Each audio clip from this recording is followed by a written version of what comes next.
Hi everyone. It is my great pleasure to introduce you to Manikanta Kotaru. He's here as an intern this summer.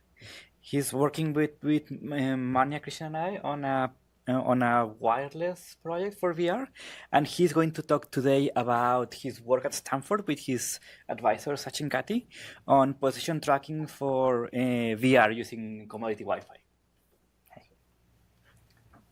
Hi all, thank you Eduardo, and thank you all for being here. So today I'm going to describe how we can achieve sub-centimeter level accurate tracking using commodity Wi-Fi chips that we can buy in a retail store. This is a joint work with my advisor Sachin Katti at Stanford University. Immersive experiences like virtual reality need extremely accurate tracking of the headset. And this is how a user experiences VR today. Current virtual reality headsets like HTC Vive and Oculus Rift, they require instrumenting the environment with dedicated sensors like these in order to track the headset. Not only these sensors have a very limited range of 1 to 3 meters, but they also severely limit the user movement. For example, here we can see that the image rendered on the headset changes as the user moves. However, as soon as the user goes outside the field of view of the sensor, the headset cannot be tracked, and the image rendered on the headset no longer responds to the user's movement. Even more annoyingly, as soon as the user turns away from the sensor while experiencing virtual reality, the headset stops tracking again. Ideally, one would desire an infrastructure-free position tracking system that does not require the user to install any dedicated sensors in the environment. And moreover, the user should be able to move freely without any restraints in her motion throughout her entire home. However hard it may be to believe, this is the state of the current VR. Either it requires a cumbersome setup, or it provides a very limited user experience. For example, consider Oculus Rift. It uses an external infrared camera like this and tracks the infrared LEDs that are present on the headset. HTC Vive uses a laser source and photodiodes on the headset in order to track the headset. These systems, in addition to requiring the user to install these specialized sensors, they also share the limitation of the restricted movement that we just talked about. There are other class of devices called as mobile virtual reality devices. For example, Samsung Gear VR and Google Daydream. So these systems use sensors that are already available in a phone in order to track the headset. However, these sensors on the phone, they can only track the orientation of the headset but not the position. So what it means is that the headset is going to respond as the user rotates her head, but does not respond as the user moves along in a space. Developments in augmented reality devices, specifically Microsoft HoloLens and Google Tango, led to self-contained tracking systems, which is awesome. So what these systems do is they equip the headset with cameras and depth sensors in order to track it. However, these systems are known to have problems in low light conditions or when the user is facing a textureless surface like a plain wall. Moreover, these systems are too complex to be embedded in simple virtual reality accessories like hand motion controllers. So we worked on developing this system WiCapture that uses the ubiquitous Wi-Fi signals that are present around us in order to track the headset. So before I get into details of how WiCapture works, I just want to show what this means for virtual reality tracking. So here I attached a Oculus DK2 headset with a Wi-Fi chip. Oculus requires this external camera to be placed within a couple of meters from the headset in order to track it.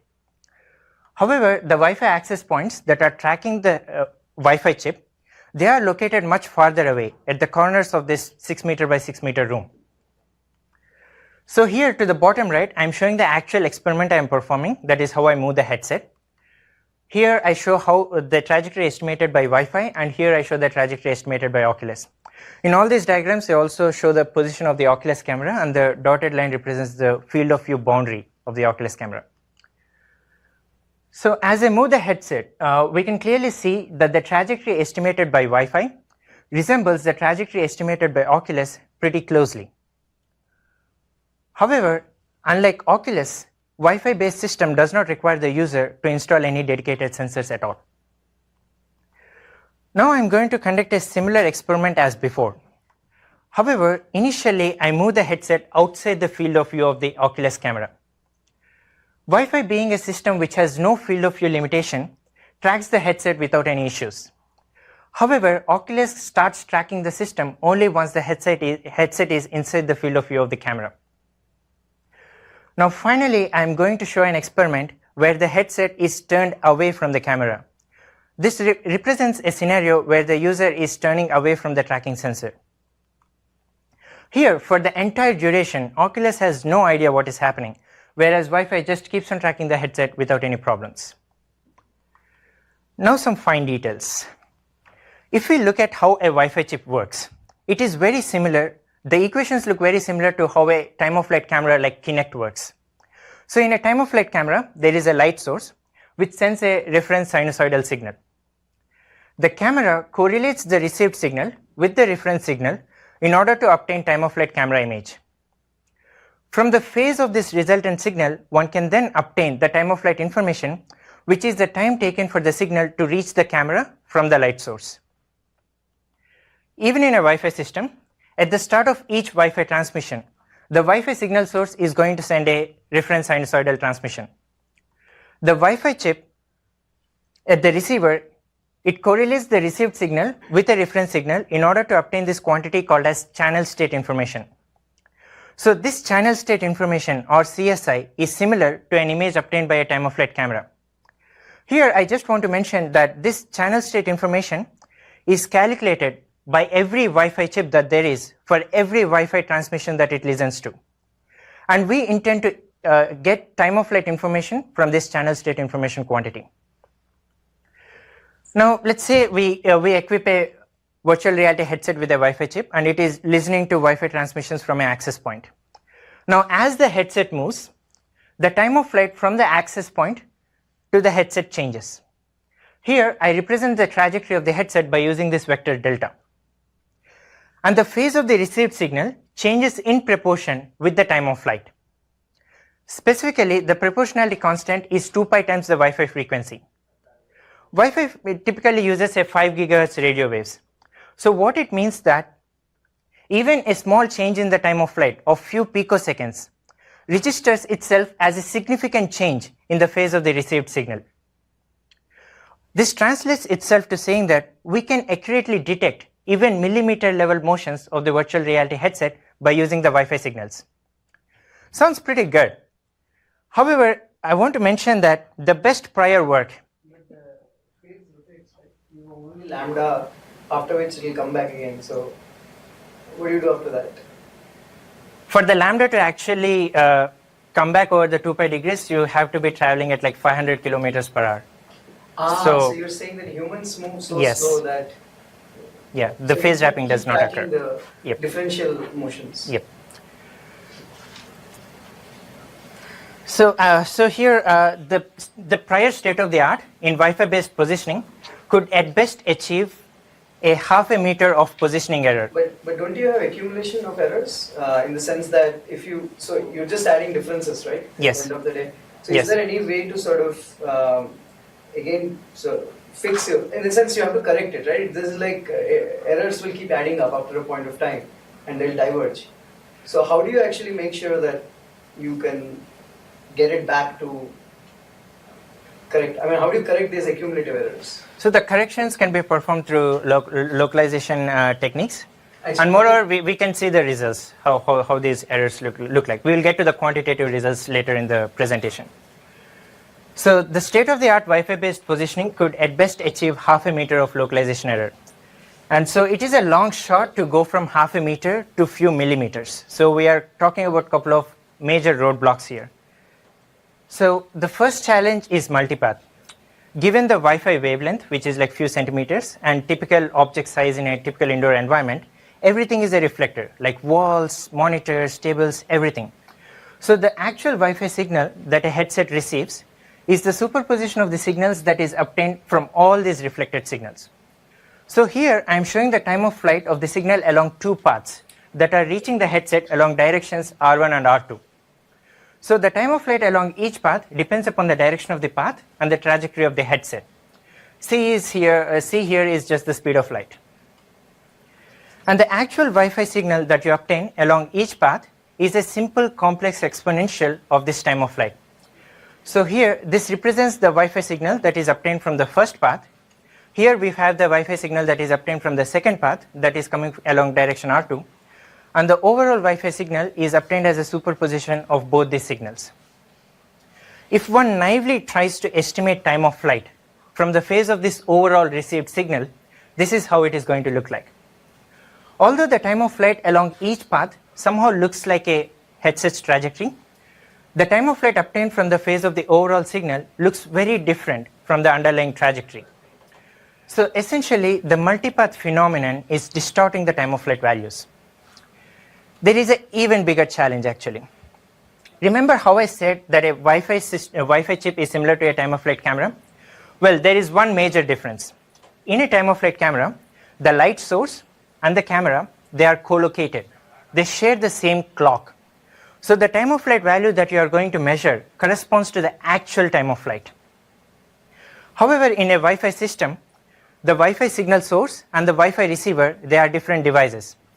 For example, a Wi-Fi access point that is transmitting Wi-Fi signals is different from your mobile phone that is receiving those Wi-Fi signals. So these devices being different, they use different clocks. And there is a time offset between these two clocks. And worse, this offset actually varies with time. Let's see why. A clock is nothing but a simple oscillator, and it measures time by counting the number of oscillations it has performed. Now let's say we ask this oscillator to oscillate at a frequency of 5 gigahertz, which is a typical Wi-Fi frequency. Then it cannot oscillate at exactly 5 gigahertz. It is going to operate at a frequency of 5 gigahertz plus or minus 100 kilohertz. And this frequency actually varies with time because oscillators are unstable. Now here I show the oscillations at the transmitter clock and at a Wi-Fi receiver clock. We can clearly see that the number of oscillations counted by the transmitter is different from the number of oscillations counted by the receiver, leading to a time offset between the transmitter's and the receiver's clock. And moreover, as the time progresses, this offset actually varies. So this random clock offset is going to further pollute the phase of the received signal. So the actual time of flight values that you are going to obtain at the Wi-Fi receiver is the time of flight values as though there is no clock offset plus this additional clock offset that you are adding. So here, this represents the overall Wi-Fi signal that is obtained at the Wi-Fi receiver, and this term in the brackets represents the effect of the multipath, where I am adding the signals from two different paths, and this additional phase offset is due to the clock offset between the transmitter and the receiver. And if we just do a quick math, let us say that the headset obtained two Wi-Fi transmissions with a gap of 10 milliseconds. During this period, let us say that the headset moved by 10 millimeters. Then the time of flight actually changed by 30 picoseconds. However, during this same duration of 10 milliseconds, the clocks have drifted apart by more than 200 nanoseconds, assuming there is a 100 kilohertz uncertainty in the frequency. So what it means is that the time of flight change that you are trying to measure, which is 30 picoseconds, is overwhelmed by the noise of 200 nanoseconds that you are adding due to the clock drift. So we are essentially trying to find needle in a haystack here. And this random clock offset. So Wi-Fi receivers do clock offset correction, right? How much is that? I forgot the numbers now. So every receiver has to do this, I mean, for every packet. So they actually use the preamble to do clock offset correction, right? The carrier frequency offset estimation and correction. Now, what is that? What is the amount they actually get on Wi-Fi receivers today? So you need to correct the clock offset, but that clock offset is valid for only that Wi-Fi transmission. Yeah, sure. So, like you transmitted the Wi-Fi signal is received. Now when you start the Wi-Fi transmission again, like there is no clock offset correction between two Wi-Fi transmissions. Every Wi-Fi transmission does that, right? So after Smittle and Cox, there is a carrier frequency estimation that the receiver does and corrects the phase for every single subcarrier. So that is already done for at a per packet level in Wi-Fi transmissions. Per packet level, it cannot be done for two packets, because you have to constantly send something called as pilot signals, which are reference signals, which allow you to track the phase change. Now, but when you are not transmitting a Wi-Fi packet, you cannot do that pilot transmission, and you lost that correction. So every Wi-Fi transmission has to individually perform it. So there is actually a clock offset between Wi-Fi transmissions. Yeah, that's true. But I'm guessing you're also doing that, right? You're transmitting a packet and estimating time of flight or something, right? You're doing Yes. transmission. So you're periodically sending it very often. I'm hoping. I don't know how you do it. You have to send it every 4 microseconds. 4 microseconds. Yes. Even shorter than that, actually. So you could keep sending the STS sequence continuously, right? Because STS sequence is 4 microseconds, so you could keep cycling the STS sequence in a loop. But you cannot always occupy the medium. I see. So you don't want to do that either. You cannot occupy. Wi-Fi does not allow you to occupy. So. And linear interpolation doesn't work between. No. Actually, like the clock offset. This is exactly how the clock offset is going to look like. So the linear interpolation is not going to work. Yes. I see. This is how it looks like.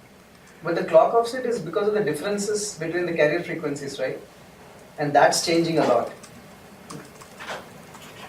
So actually the Wi-Fi community so far has considered the phase that you obtain from different Wi-Fi transmissions as a random independent signal. And this random clock offset is the primary reason why Wi-Fi community did so. And what I'm going to show today is how we can actually derive some meaning from this apparently random signal. Now let us first solve the multipath problem. This is not something completely new. So this can be so by using multiple antennas at the headset, one can actually resolve the signal that is obtained from different paths. So let us see why by considering the signal that is coming from a particular direction R and by plotting the time of flight at different antennas of the headset. Now here we can see that the time of flight at different antennas changes with time because the headset is moving and there is this clock drift. However, the relative time of flight of different antennas compared to the time of flight that is obtained at the first antenna is pretty much constant. And this relative time of flight just depends upon the direction of the path and distance between the antennas. And this happens because the signal from the transmitter to different antennas in the receiver travels slightly different distances. And this difference in the distances manifests itself as a small differences in the time of flight. And this relative time of flight remains constant as long as the direction of the signal from the access point to the headset remains the same, which is a valid assumption as long as the movement of the headset is like small compared to the distance between the access point and the headset. Now based on this insight, let us try to write the Wi-Fi signal that you obtain at the 3 antennas for the 2 paths that we considered before. So for the first path, if we just assume that the time of flight for the first antenna is tau1, then the time of flight at the rest of the antennas have a small additional offset, which depends upon the direction of the path. And as before, the actual Wi-Fi signal that you obtain from that particular path for the 3 antennas is a simple complex exponential of this time of flights. We can write similar equations for the Wi-Fi signal obtained from the second path, and the overall Wi-Fi signal that you obtain for the 3 antennas is the sum of the signal from these 2 paths. I'm just going to rewrite this equation as though the signal that is obtained at the 3 antennas looks as if it is obtained from a linear combination of 2 vectors. Here the elements in the vector just depend upon the direction of the paths R1 and R2, and the weights in the linear combination depend upon the time of flight along the 2 paths tau1 and tau2. And this time of flight actually varies with time as the headset moves and the clock offset drifts. So the channel state information that you obtain at the 3 antennas for different Wi-Fi transmission looks as if you are obtaining multiple linear combinations of the same 2 vectors with different weights. This is actually in a standard form to be fed into an algorithm called as music. What this algorithm does is if you provide multiple linear combinations of a set of vectors, then it is going to split out the elements of the vectors and the weights in the linear combination. So here, once we feed the channel state information from different Wi-Fi transmission to this music algorithm, then we are going to obtain the elements of this vector. And once we obtain the elements of this vector, it is trivial to identify the directions of the paths R1 and R2 because we already know the distance between the antennas. And if we obtain the weights in the linear combination, then it is trivial to obtain the time of flight along both the paths tau1 and tau2, because we know the frequency of the frequency at which the Wi-Fi is operating. So just to repeat, we now know the directions of the paths, and we know the time of flight of the signal along both the paths. Let us just recall what this time of flight along each path consists of. It consists of the actual time of flight, which depends upon the direction of the path and the trajectory of the headset, plus this additional offset, which is the problematic term. And here lies our simple key insight. This problematic term is actually the same for all the paths. This is actually surprising, because what I am suggesting here is to actually use the multipath to overcome the clock offset challenge. This multipath is usually treated as a complication, a challenge in time-of-flight camera systems or a Wi-Fi localization systems. And even I describe the multipath as a challenge because it is actually distorting the time-of-flight values. However, the same multipath has come to our rescue to overcome the clock drift, that is clock drift. So if we just subtract the time of flight from both these paths, although we cannot estimate the clock offset, the clock offset term has just disappeared, and we know the rest of the terms except for the trajectory delta, which is of interest anyways. So I already showed a functioning of the system where I moved the headset and showed the trajectory of the headset. But however, I just want to conclude by showing the performance of the system using some quantitative metrics. What's the intuition that this delta is the same?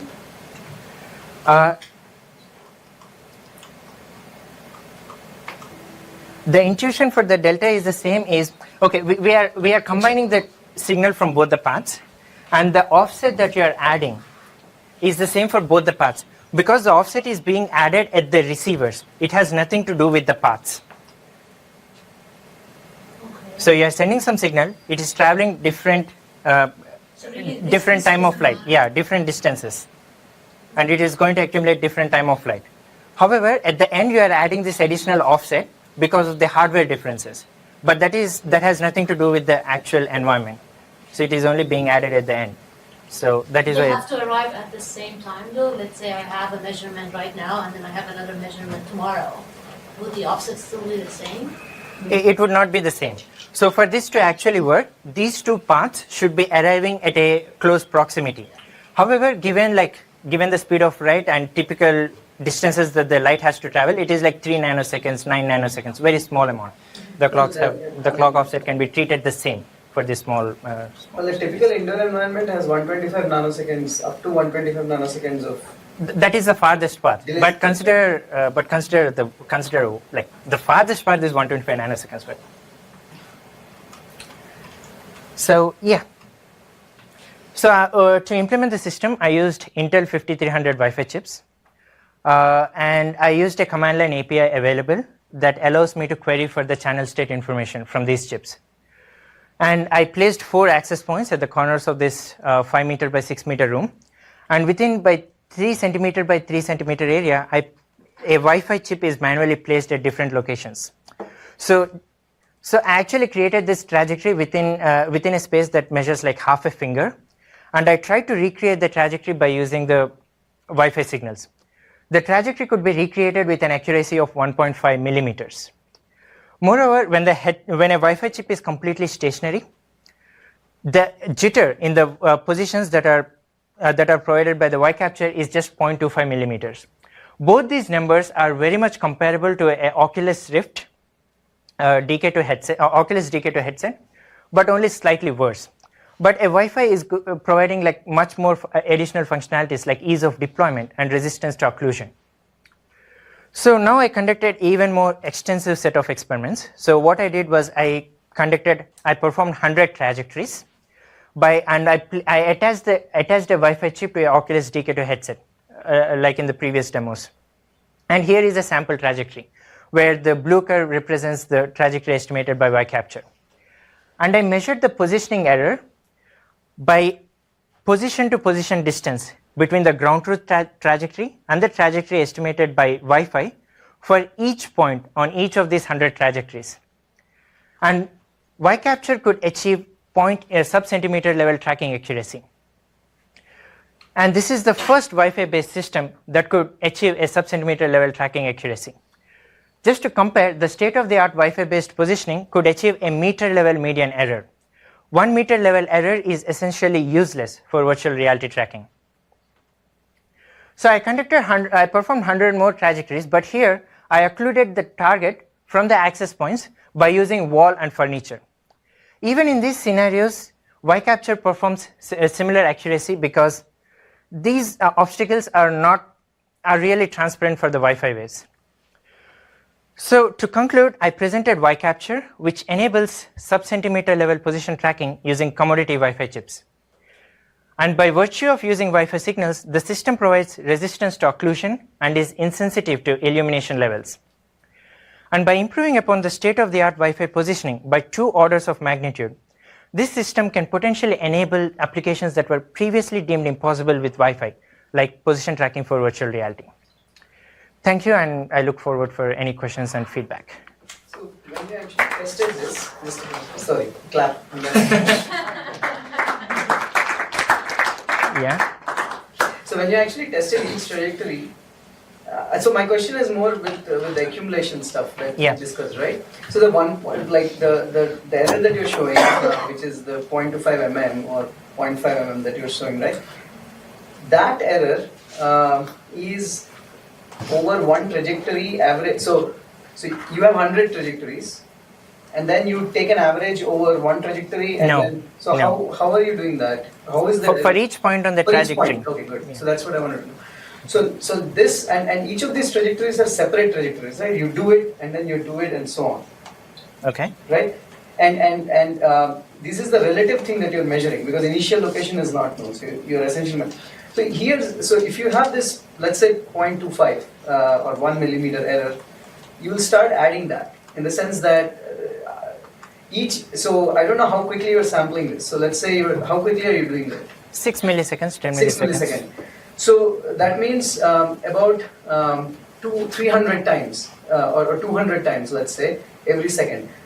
So you know how standard deviations keeps adding up, right? So square root of whatever. So the variance of your thing, if this variance is around half a millimeter, then over 200, you've already increased that by square root of 200, and that will keep sort of accumulating, which means over 10 seconds you're already crossing quite a lot. So the problem that I'm seeing is that there is no other localization scheme that can correct you until you reach that 1 meter mark, because this gap is huge. So how do you correct this periodically? I mean, do you rely on optical, or what do you do? Because you can actually use the way to correct is by using the Wi-Fi access points location. Since the Wi-Fi access points are stationary, you can locate it. You can localize it periodically. Actually, you can combine both these sensors. But that is nothing close to your millimeter level, right? It's much higher. So you'll have to wait until the point that your error accumulates. So that itself has a standard deviation of, let's say, 50 centimeters or 1 meter. So you want an accuracy of whatever 1 millimeter or 2 millimeters, right? That's fine in a relative sense. Now it's accumulating. You can't do any, because now you have to use that 1 meter error to correct your millimeter level thing. So how do you actually? I mean, I'm talking with respect to the absolute location. So how do you actually manage your error accumulation then, without any other scheme to correct you? Okay. So when I said that you can use the Wi-Fi localization techniques, I'm not suggesting that you have like Wi-Fi localization estimates in order to correct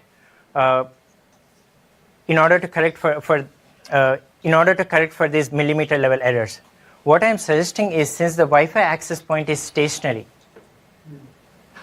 as you look at the phases, so a typical example would be like the phase would come back to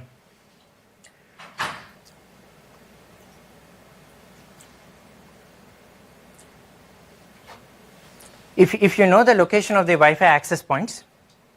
You mean the stationary Wi-Fi access points? Yeah, the stationary Wi-Fi access points. 2 millimeter level accuracy. Yes. Okay. But that is a or orthogonal problem. It's an orthogonal problem. It's an orthogonal problem. Let's accept that we know them precisely. Yeah. Okay. So now you can know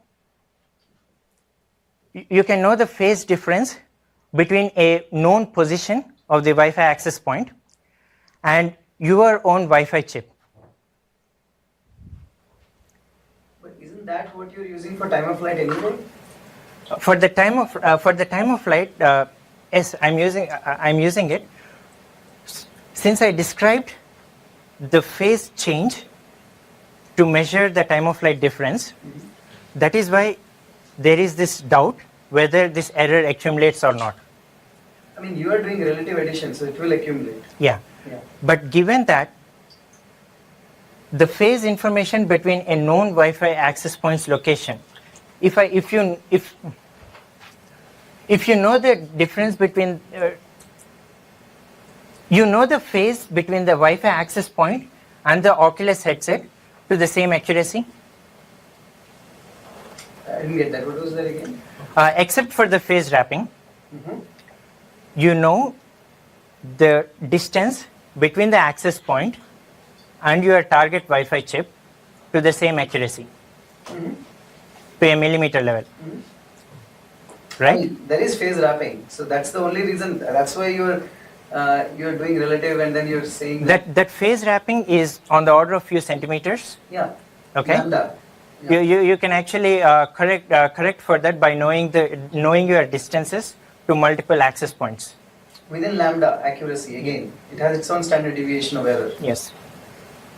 Okay, we can take this offline, it's fine. So, but you see the problem that I'm asking, right? Which is that in any, even for gyros, for example, in cell phones, gyros add up, and then you have to correct it in some way, and they use the absolute magnetometer of compass to get it right.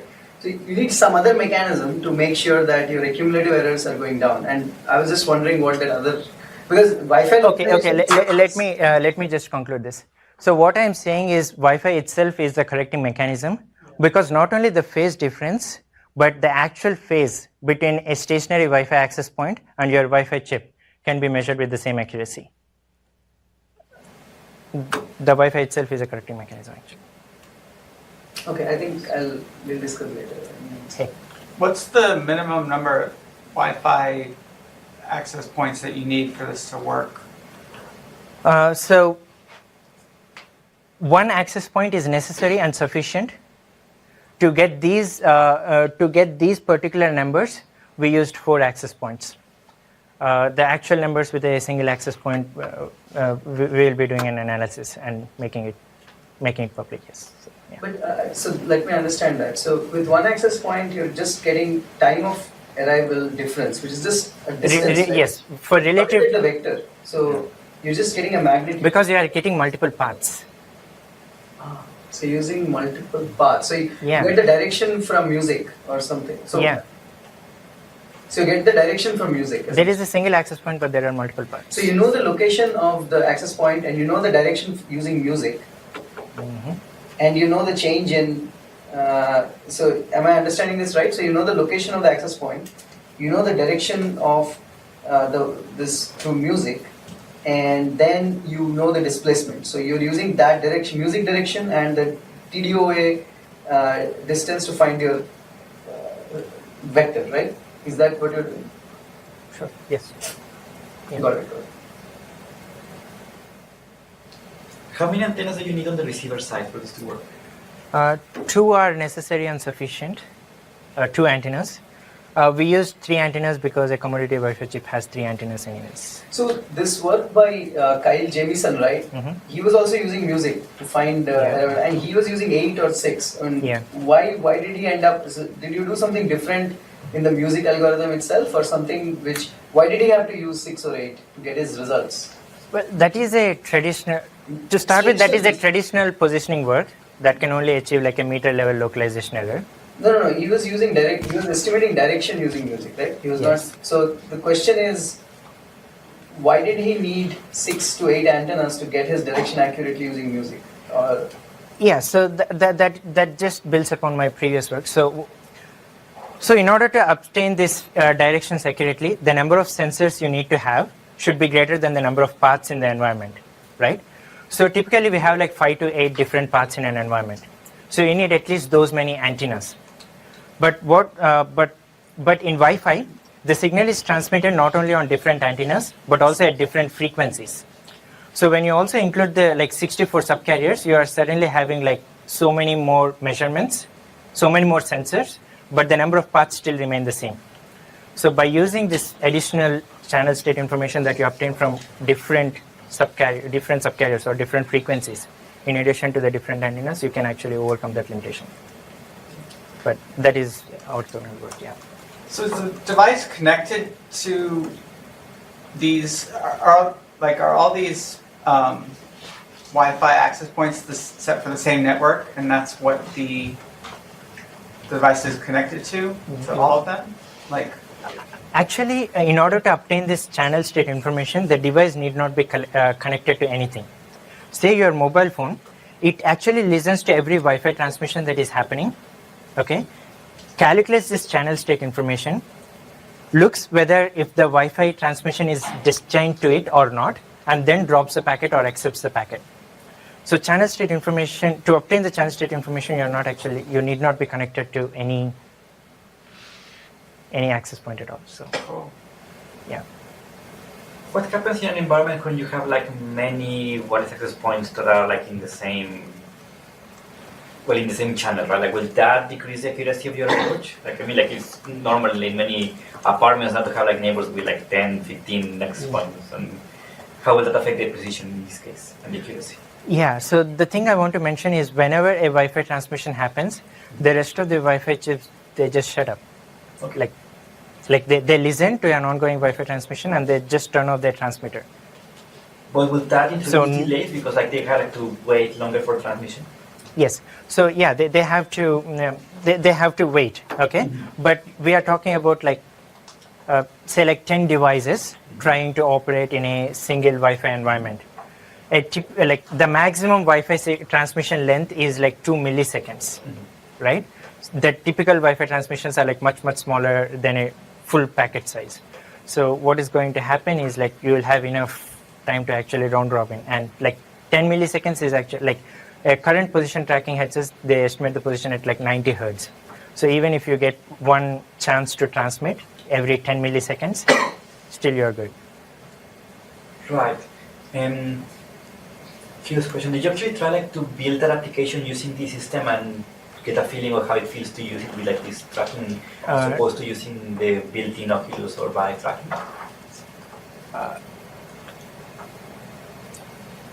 We built an application, but not when we were writing this paper. I see. Yeah, these results were before. Yeah, during this time, these were the kind of trajectories. So basically you're saying use Wi-Fi instead of IR. Yes, IR or laser.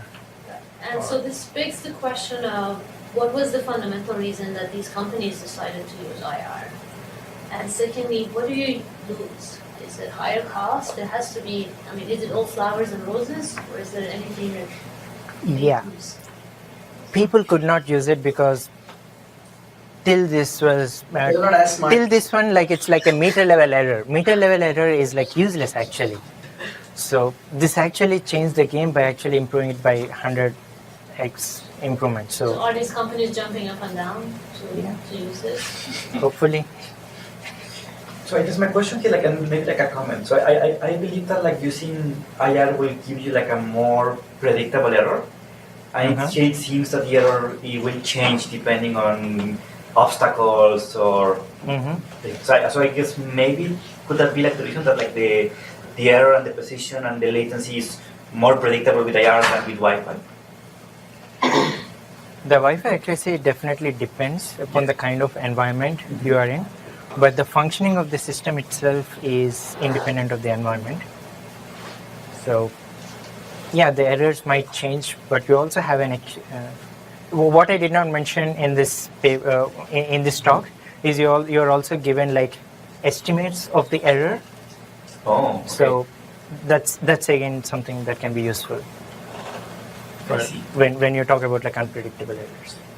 How about like mobile hotspots? Is there any way of determining if there are mobile hotspots in the environment and filtering those signals out that you've thought of? What is a mobile? Like if you turn your phone onto a hotspot, so it becomes an access point of its own. Okay. Wouldn't that interfere with the signals that the receivers? It's not stationary. It's not safe. Yeah, right? yeah. So this system assumes that the access point is stationary. So if the access point is moving because it is a mobile hotspot, then yeah, right now I think that it has a issue. But So, maybe there is a trick to overcome that. I can get back later. so do you limit it to the access points you know are stationary? Like, do you configure it only for the access points that you set up? Or like if you ran it here, you've probably got like 100, 150 Wi-Fi signals. Would that work with that many? Yes, it will, because as I said, a Wi-Fi chip for every Wi-Fi transmission, it has to calculate the CSI. And the information that I'm using is the CSI. And each Wi-Fi transmission is also encoded with this hardware address called MAC address. Right. So you can always correlate, like this signal is obtained from this access point, this signal is obtained from So this access assuming they're point. all stationary. Yes, stationarity is important. And in these experiments, did you filter it to those 4 MAC addresses? that Yes, you knew about? Okay. yes, yes. Yeah. One more. So like for a home deployment, how do you imagine the initial configuration? I mean, you need to know the exact position of the access point to a precision of millimeters, I would assume, right? Mm-hmm. So how would you imagine like someone like buys the headset and needs to configure the router for their position? How would you imagine like doing that in a simple way or a friendly way? We did not come up with a, like I did not come up, give a complete thought to that.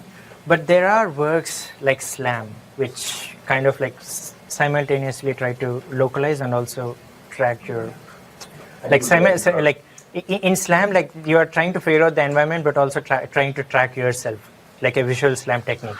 Here, the environment is like the position of the Wi-Fi access point, and you are still trying to track the Wi-Fi chip. So maybe we can borrow some techniques from there in order to enable it. I said you will run that in the router, right? You will run that in the router to help it. Yes, yes. Okay. Yeah, in SLAM, we are assuming that the environment is stationary and you are moving in that, right? Similar, here the environment is nothing but the access point that is stationary. And, Yeah. Do you know if the API is available to read the state? Are yeah, available it on is available in Windows? the paper. Do you know if they're available on Windows? I So do not all think chipsets so. actually let you read CSI. Some chipsets do and some chipsets don't. So yeah, I think more and more chipsets are now opening up, at least. And also, it's not just reading CSI. It's also about what subcarriers they let you read, and I mean there are differences with respect to chipsets. I think it's getting. So just to add on to that, all the major Wi-Fi chips, they have like a API tool, say like Atheros, Intel, Qualcomm, to just query this channel state information. But not all the devices have a publicly available API. The reason I used Intel 5300 cards is it has a publicly available API, so that I can actually share the system implementation with others. The rest of the chips, for example, Atheros, if you sign an NDA with them, they are going to allow you access to the tool that queries the CSI. And so then what operating system did you use? Oh, I used Linux Ubuntu. Okay, Yeah. cool. Yeah, but whether Windows can use it or not. Well, maybe they have like some internal APIs that they are not exposing.